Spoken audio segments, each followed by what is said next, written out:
Sikap Ruben Onsu terkait perkara perceraiannya dengan Sarwenda yang terungkap dalam sidang perdana yang digelar kemarin di Pengadilan Negeri Jakarta Selatan. Pihak Ruben pun mengungkap tidak perlu ada proses mediasi lagi di pengadilan lantaran Ruben dan Sarwenda sudah sepakat untuk bercerai. Lantas, masalah apa yang membuat Ruben dan Sarwenda yang tidak ragu dengan keputusan di balik perkara rumah tangga mereka? Lalu, seperti apa tanggapan pihak pengadilan atas sikap pihak Ruben yang menyatakan tidak memerlukan proses mediasi? Benarkah Ruben dan Sarwenda sudah pisah rumah selama 6 bulan? Lalu apa alasan pihak Sarwenda tidak hadir di persidangan cerai? Pemirsa, kami hadirkan kabar terkini, terpercaya, dan teraktual. Tetapi sebelumnya, jangan lupa untuk like, subscribe, dan juga share channel YouTube ini.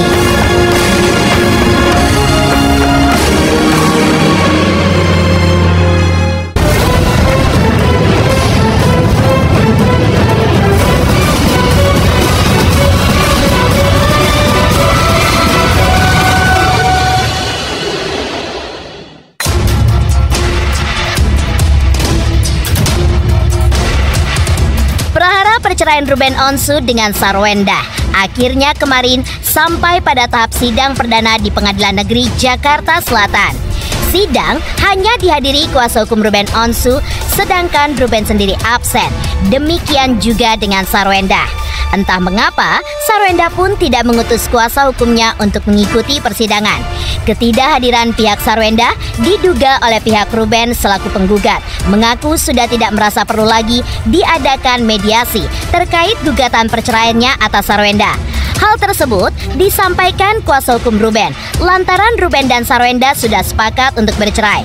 Namun dari pihak Humas Pengadilan Negeri Jakarta Selatan menjelaskan, jika menurut hukum acara, proses mediasi tetap harus dilaksanakan sebelum memasuki sidang perceraian. Sebab jika tidak digelar mediasi, maka itu menyalahi hukum acara dan bisa saja keputusan sidang perceraian akan batal di mata hukum. Proses mediasi itu pun telah diatur dalam hukum acara dan wajib dihadiri oleh kedua belah pihak.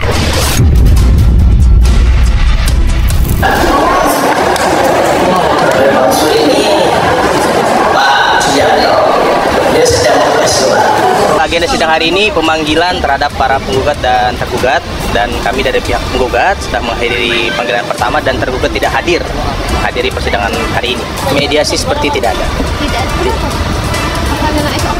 Iya, jadi langsung panggilan untuk kedua terkait dengan sidang berikutnya. Ini kedua belah pihak memang sama-sama sepakat untuk berpisah atau gimana? Iya, sepakat. Ada terkait dengan mediasi tersebut saya memang kurang paham karena kenapa memang kita telah mengajukan gugatan ini memang kita ingin berpisah. Nggak ada alasan ya, artinya kita nggak tahu alasannya apa, tapi tidak hadir aja. Majelis Hakim yang menyidangkan perkara perdata nomor 551 atas nama RSO dengan S telah berlangsung yang dihadiri oleh kuasa hukum dari penggugat. Sedangkan tergugat sendiri tidak hadir di persidangan dan juga tidak mengirimkan kuasanya untuk mewakilinya di persidangan tanpa alasan yang jelas. Sedangkan panggilannya sudah sah dan patut. Menyangkut masalah kehadirannya itu hak daripada tergugatnya sendiri. Enggak, jadi untuk kewajiban untuk hadir di persidangan itu tidak ada kewajiban untuk hadir di persidangan karena sudah diwakili oleh kuasanya. Yang kewajiban kehadiran itu pada saat mediasi. Pihak Humas Pengadilan Negeri Jakarta Selatan pun menjelaskan bahwa memang dalam gugatan cerai Ruben atas Sarwenda hanya untuk mengakhiri status pernikahan mereka. Karena untuk masalah hak asuh anak dan harta gonogini tidak dicantumkan pihak Ruben selaku penggugat dalam materi gugatannya. Sementara itu, kuasa hukum Ruben juga mengaku tidak menutup kemungkinan bahwa Ruben dan Sarwenda akan kembali rujuk. Bahkan, Minola pun menyebutkan bahwa kemungkinan apapun bisa terjadi. Namun ia tidak mau banyak berkomentar dulu karena sidang perceraian masih bergulir di pengadilan. Walaupun tim kuasa hukum juga menjelaskan hingga kini dan sudah terhitung 6 bulan Ruben dan Sarwenda ternyata sudah pisah rumah. justru kalau pihak-pihaknya sudah lengkap, tidak dilakukan mediasi, justru itulah yang mengakibatkan putusan itu batal demi hukum. Jadi kewajiban untuk melakukan mediasi itu diatur dalam pasal 130 HR dalam peraturan Mahkamah Agung nomor 1 tahun 2016. Wajib hadir. Tuntutan dari penggugat hanya memohon agar perkawinan yang dilakukan antara penggugat dan tergugat putus karena perceraian. Sedangkan untuk menyangkut hak asuh, menyangkut masalah pembagian harta gono gini, itu tidak pernah dicantumkan di dalam petitum gugatannya. Apapun kemungkinannya ada ya, tapi makanya kita lihat nanti aja, pada waktunya kita akan kasih tahu semuanya. Nantilah kita sampaikan, tapi yang penting proses persidangannya akan berjalan terus, dan sekarang seperti hari ini, dan mungkin nanti kita lihat lagi bagaimana perkembangan di waktu minggu depan ya. Sampai saat ini memang ya sudah pisah ya. Sejak kapan? Ya 6 bulan. Minola Subayang, kuasa hukum Ruben Onsu, kemarin ditemui di tempat terpisah mengaku belum bisa mengkonfirmasi apakah Ruben dan Sarwenda akan hadir pada sidang perceraian berikutnya. Namun, Minola mengaku akan tetap mengikuti prosedur hukum acara yang ditetapkan oleh Pengadilan Negeri Jakarta Selatan. Jika memang sesuai hukum acara harus ada mediasi, maka pihak Ruben pun tetap akan mengikuti prosedur tersebut. Sidangnya berjalan sebagaimana seharusnya, dan infonya tergugat juga tidak hadir kan, jadi masih penggugat yang hadir. Waduh, nggak ada alasan ya, artinya kita nggak tahu alasannya apa dan tidak hadir aja. Kita akan lihat bagaimana persidangan di minggu berikutnya. Itu bukan tidak mau memberikan informasi, tidak mau menjelaskan ya, karena kan kebiasaan saya kan selalu terang benderang. Tapi memang untuk kasus ini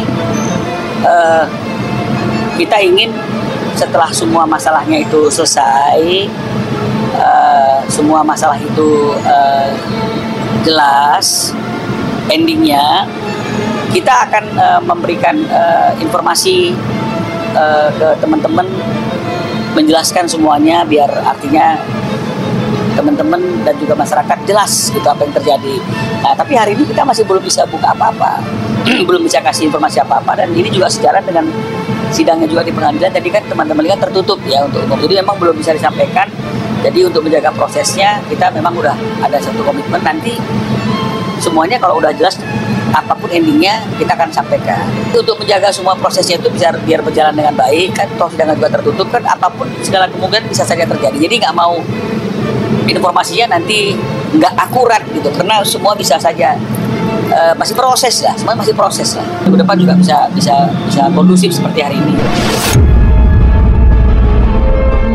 Pihak tim kuasa hukum Ruben juga mengakui bahwa pada sidang perdana kemarin pihak tergugat yaitu Sarwenda memang tidak hadir dan tidak mengirimkan tim kuasa hukumnya untuk mengikuti persidangan yang beragendakan mediasi. Dan Humas Pengadilan Negeri Jakarta Selatan pun membenarkan ketidakhadiran pihak Sarwenda.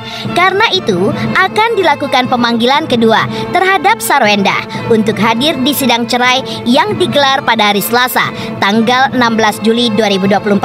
Sarwenda diharuskan untuk hadir. Jika tidak, maka pihak pengadilan akan memutuskan perkara perceraian mereka tanpa kehadiran Sarwenda atau fair stay. Minggu depan itulah pemanggilan kedua terhadap penggugat dan tergugat lagi. Tuntutannya apa aja? Tanggal 16. Iya, jadi untuk dari tergugat juga diharuskan untuk datang karena panggilan keduanya. Karena kami juga akan datang lagi untuk menghadiri persidangan minggu depan. Oleh karenanya majelis hakim memanggil kembali tergugat S pada hari Selasa yang akan datang tanggal 16 Juli 2024. Kalau seandainya dia tidak hadir pada panggilan kedua, tentu majelis hakim memutus perkara tersebut tanpa hadirnya tergugat atau perster. Pihak Ruben Onsu merasa tidak perlu lagi ada mediasi pada sidang perceraiannya dengan Sarwenda. Lantas seperti apa tanggapan Jordi Onsu atas prahara perceraian sang kakak dengan Sarwenda?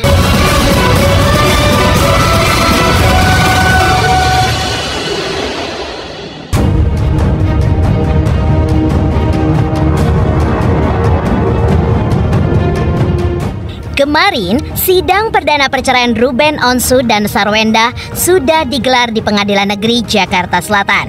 Di tengah prahara sang kakak, Jordi Onsu, adik Ruben mengaku bahwa kini fokusnya mengurus dan memonitor kondisi kesehatan ketiga keponakannya, yaitu Betran, Thalia, dan juga Tania. Sejauh ini, Jordi mengaku bersyukur karena keponakannya masih dalam kondisi baik-baik saja. Pasalnya, ketiga ponakannya selalu mendapatkan kasih sayang, baik dari Ruben maupun Sarwenda. Bahkan hingga kini, keponakannya pun selalu terlihat bahagia. Tak hanya itu, untuk membentengi pengaruh negatif dari berita-berita miring terkait kondisi rumah tangga Ruben dan Sarwenda, maka ketiga anak mereka kini memiliki masing-masing psikolog pribadi. Sehingga kondisi psikologis mereka pun tetap terpantau dengan baik, dan ketiganya pun bisa tumbuh dan berkembang layaknya anak-anak normal yang selalu diselimuti keceriaan. Yang jelas aku akan memberikan dukungan apapun yang terbaik buat keluarga, dan sebagai paman fokusnya kepada ponakan-ponakan sih.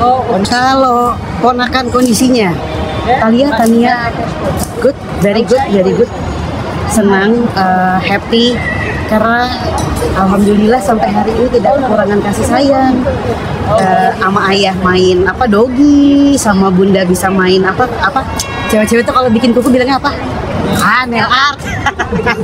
Jadi ya tidak kekurangan apapun. Makanya sampai sekarang tiga-tiganya Onyo, Thalia, Tania, mereka punya masing-masing psikolognya sendiri gitu. Bukan karena masalah ini ya, tapi karena omongan-omongan netizen yang menurutku, boleh nggak sih kalian kalau nggak mau komentar bagus ya nggak usah komentar aja gitu maksudnya. Hanya itu, Jordi Onsu tidak mau banyak bicara terkait prahara rumah tangga kakaknya tersebut. Dirinya pun hanya bisa mendoakan yang terbaik dan meminta kepada netizen untuk memberikan ruang bagi Ruben dan juga Sarwenda untuk menyelesaikan prahara rumah tangga mereka. Walaupun pada awal Ruben menggugat cerai Sarwenda, rupanya Jordi Onsu tidak mengetahui kabar tersebut dan baru mengetahuinya setelah ramai di media sosial. Aku sih minta doa dari teman-teman, doa yang terbaik aja. Sekarang juga baik-baik, semoga akan selalu baik-baik. Sebagai adik pun aku juga tidak bisa memberikan komentar, nggak bisa memberikan validasi. Pokoknya buat kedua kakak sebagai orang tua Ruben sama Ciwenda sama ponakan-ponakan, aku selalu berdoa yang terbaik, dan sekarang fokusnya lebih kepada ponakan sih. Untuk benar atau tidaknya itu kan juga namanya disamarkan, aku juga nggak tahu, tanya ke pengacara mungkin. Kalau aku kan juga bukan aku yang menjadi penggugat atau tergugat di sana, boleh ditanyakan karena gini, biar gimana pun kan aku perannya adik ya teman-teman semuanya di sini. Kalau adik ini kan kita juga belum berumah tangga, aku belum pernah tahu rasanya menjalani rumah tangga itu seperti apa gitu. Cuma bisa melihat, bahkan menilai sama aku, teman-teman semua, terus mungkin netizen di luar sana juga kan kita cuma bisa menilai, cuma bisa komentar. Tapi kan perasaannya kita nggak tahu di dalamnya kayak gimana. Jadi ya monggo diberikan space sedikit buat Ruben dan juga Ciwenda biar sama-sama tenang. Karena kan ini gosipnya berturut-turut nih, dari gosip ini, dari gosip itu, kayaknya dikesian deh. Pusing gitu mungkin kepalanya dikena gosip ini terus. Jordi Onsu fokus mengurus keponakannya di tengah prahara perceraian Ruben dan Sarwenda yang terus berlanjut. Lantas seperti apa pula tanggapan Indra Bekti selaku sahabat atas prahara perceraian Ruben dan Sarwenda?